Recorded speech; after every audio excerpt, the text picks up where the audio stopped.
मैं जानती हूँ कि तुम यहाँ आना ही नहीं चाहते थे। माँ के कहने से तुम यहाँ आए हो। लेकिन अच्छा है, माँ के कहने से ही सही तुम यहाँ आए तो तुमसे मिलने का एक मौका तो मिला। देखो ध्रुव, मैं तुम्हें कुछ बातें याद दिलाना चाहती हूँ। वो बातें जो सिर्फ तुम और वेदिका यानी कि मैं जानती हूँ। हम दोनों के अलावा वो बातें कोई नहीं जानता। ध्रुव, क्या तुम्हें याद है जब पहली बार मैं अपने अतीत से बाहर निकली थी, तब मैंने तुम्हें अपना पति मानने से इनकार कर दिया था। यहाँ तक कि मैंने तुम्हें पहचानने से इनकार कर दिया था। अपने गले का मंगलसूत्र तोड़कर तुम्हें वापस दे दिया था।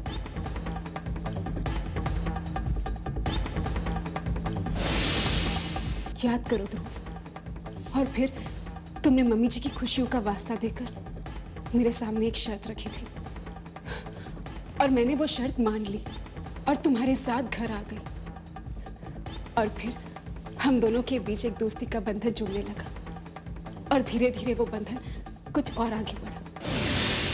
फिर गठबंधन की पूजा वाले दिन तुम्हें याद है, मैंने तुम्हें सूरज के बारे में बताया था कि वो जिंदा है।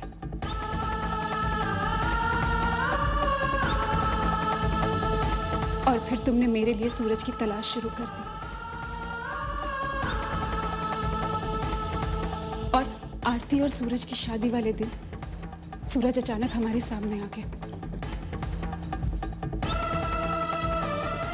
और अपना वादा पूरा करते हुए तुम मुझे सूरज के पास छोड़ आए थे। लेकिन मैं वहां रह नहीं पाई। तुम्हारे प्यार की तड़प मुझे तुम्हारे पास खींच कर ले आई। एक बार फिर हम बिछड़कर मिल गए थे, और फिर सही मायनों से हम दोनों की शादी हुई थी।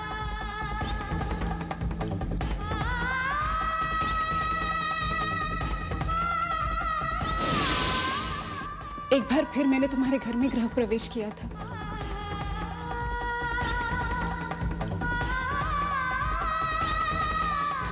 जरा सोचो ध्रुव, क्या ये बातें लाली जान सकती है?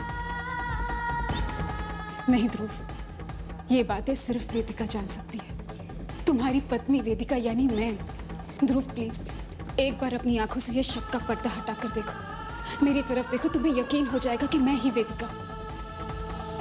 तुम चुप क्यों हो ध्रुव? प्लीज बोलो, क्या तुम्हें अब भी यकीन नहीं है कि मैं ही वेदिका हूं? अगर मैं तुम्हारी वेदिका नहीं तो ये सारी बातें मैं कैसे जान सकती? कैसे जान सकती? कैसे जान सकती? कैसे जान सकती?